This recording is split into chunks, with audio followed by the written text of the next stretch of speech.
Alam mo ninyo, yung ordinary time sa kalendaryo ng ating simbahan ay nagtatapos po ngayon sa pagdiriwang natin ng Kristong Hari. Sa araw na ito, ipinagdiriwang natin yung pong dakilang kapistahang ito na ipinapaalaala sa atin ang kahulugan ng paghahari ni Kristo. Narinig natin sa Ebanghelyo ang isang talinhaga na nagpapakita kung sino ang Panginoong Jesucristo bilang hari. Siya ay isang pastol na lumilingap sa pangangailangan ng mga tupa. Tayo yung mga tupa. Si Jesus ang ating pastol.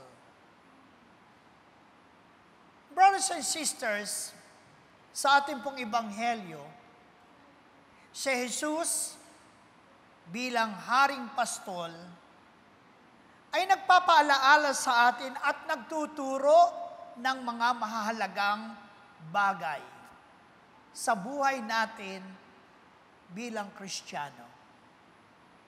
Number 1, ipinapaalaala po sa atin yung pong last day, ang huling araw.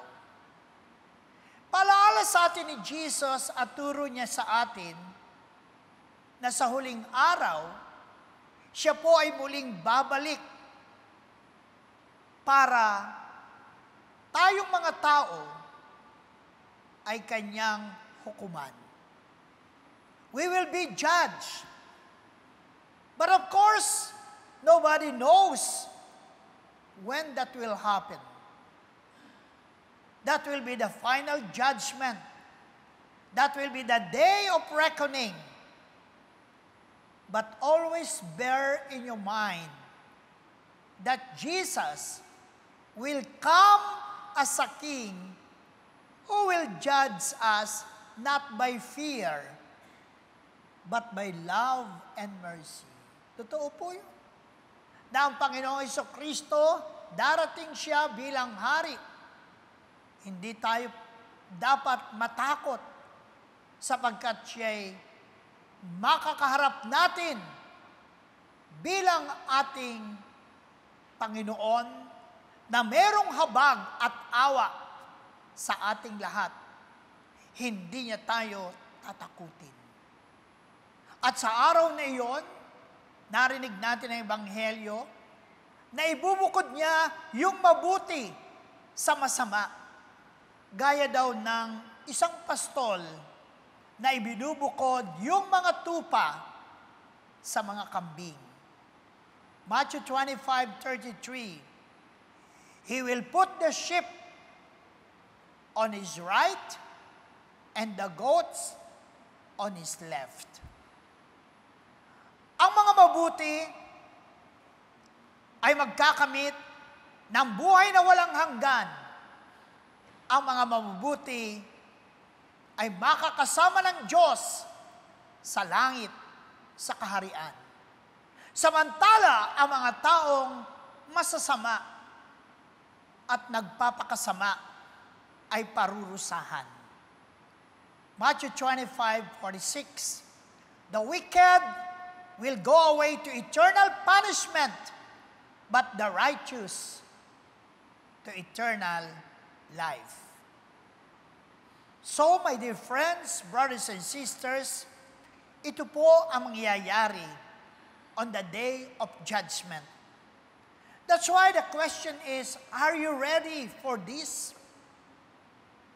If not, be watchful, be prepared. Ito po yung laging paalaala sa atin na dapat daw tayo po ay nagbabantay. Kagaya ng sinabi sa atin ng Ebanghelyo 2 Sundays ago, remember the 5 wise virgins who brought the extra oil? Mga kapatid, this is what God wants us to do.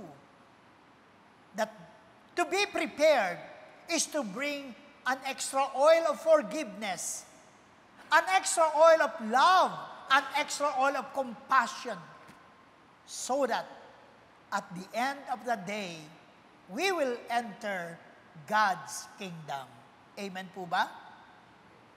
Number 2, ipinapaalaala po sa atin ng Ebanghelyo, yun hong pinakahamak nating mga kapatid na dapat nating pansinin pag-ukulan ng panahon.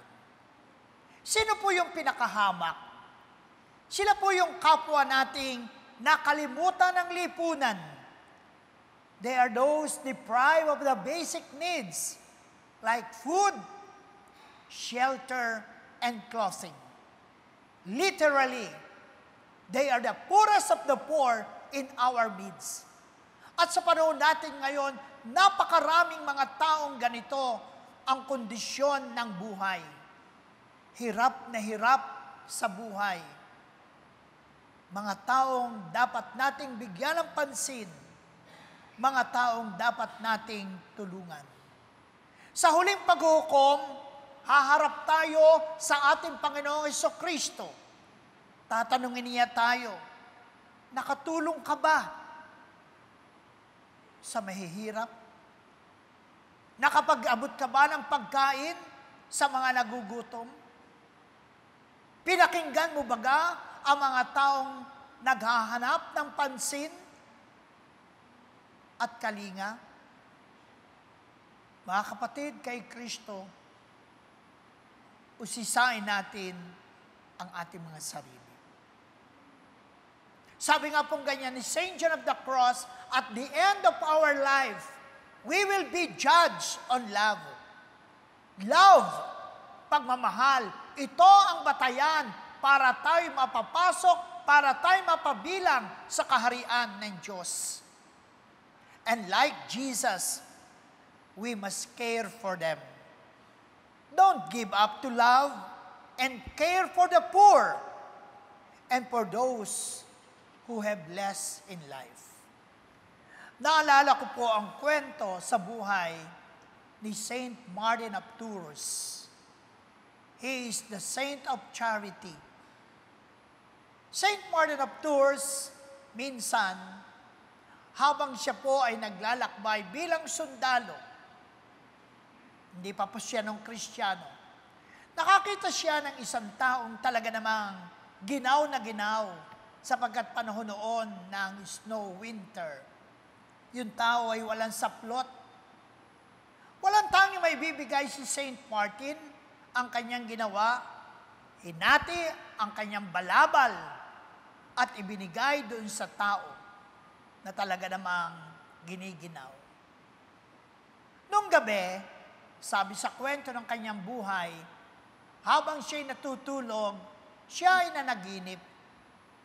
Napanaginipan niya na yung taong binigyan niya ng balabal, kalahati ng kanyang balabal, ay si Jesus. And that was the beginning of his conversion. Kaya si Saint Martin of Tours ay isang modelo natin, huwaran sa paggawa ng kabutihan sa ating kapwa-tao. Sabi nga ganyan ng Ebanghelyo, whatever you do to the least of your brothers, ang sabi ni Jesus, you do it to me. Kung ano man daw ang ginagawa natin sa ating kaliit-liitang kapatid, ito ay ginagawa natin kay Kristo.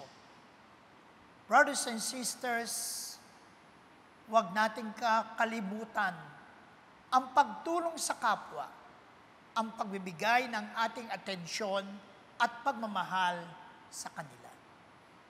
Sana nga po, isa puso natin ang salita ni Jesus. It is a rule of love. They are the words of hope in God's mercy and gratitude.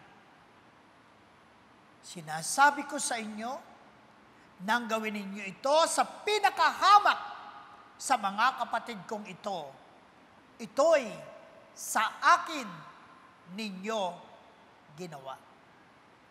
Lagi ho nating tandaan na ang purot dulo ng isang mabuting buhay ay ang ating kakayahan na kumalinga sa mga hamak at sa ating mga kapatid na nawawala sa buhay. Kagaya ng ginawa ni Jesus, ang mabuting pastol, ito ho ay ating tungkulin.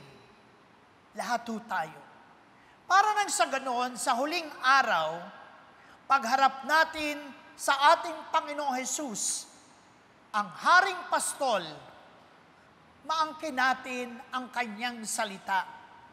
Ano ang sinabi ng Panginoon? Halika kayo, mga pinagpala ng aking Ama, pumasok kayo at manirahan sa kahariang inihanda para sa inyo mula pa ng likhain ang sanglibutan. Matthew 25:34.